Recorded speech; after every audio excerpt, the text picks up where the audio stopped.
શાસ્ત્રોમાં દર્શાવ્યા મુજબ દેવપોઢી અગિયારસથી ભગવાન સુતેલા હોવાથી તેમને દેવ ઉઠી અગિયારસના રોજ જગાડવામાં આવે છે. તેથી આ દિવસને દેવ પ્રબોધિની એકાદશીના નામે પણ ઓળખવામાં આવે છે. આ દિવસે ભરૂચના અનેક મંદિરોમાં તુલસી વિવાહના શ્રદ્ધાભેર આયોજન થયા હતા. એક પૌરાણિક કથા મુજબ દેવ ઉઠી એકાદશીના દિવસે તુલસી અને ભગવાન વિષ્ણુના પ્રતીક શાલિગ્રામના વિવાહ કરાવવામાં આવે છે. માનવામાં આવે છે કે આ વિવાહ કરાવવાથી ભગવાન વિષ્ણુની કૃપા પ્રાપ્ત થાય છે અને જીવનમાં સુખ, સમૃદ્ધિ અને શાંતિ મળે છે.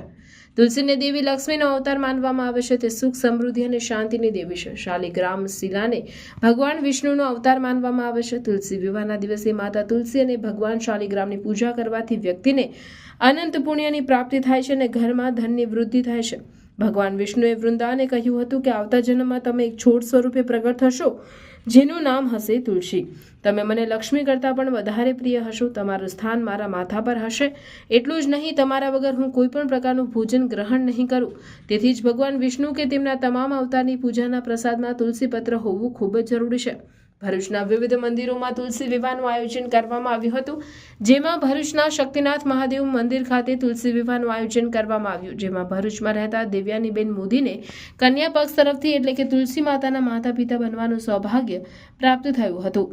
જ્યારે ભરૂચમાં જ રહેતા કિન્નરીબેન દીપકભાઈ મોદીને વર પક્ષ તરફથી એટલે કે ભગવાન શાલિગ્રામના માતા પિતા બનવાનું સૌભાગ્ય પ્રાપ્ત થયું હતું. જ્યારે ત્યાં ઉપસ્થિત અન્ય લોકોએ જાનૈયાઓ તરીકેનો લાભ લીધો હતો. ઉપરોક્ત તુલસી વિવાહના કાર્યક્રમમાં મોટી સંખ્યામાં ભાવિક ભક્તોએ હાજર રહીને ભગવાન શાલિગ્રામ અને માતા તુલસીનું પૂજન, અર્ચન, દર્શન, લગ્ન વિધિ, આરતી અને પ્રસાદીનો લાભ લઈને પોતાના જીવનને ધન્ય બનાવ્યું હતું.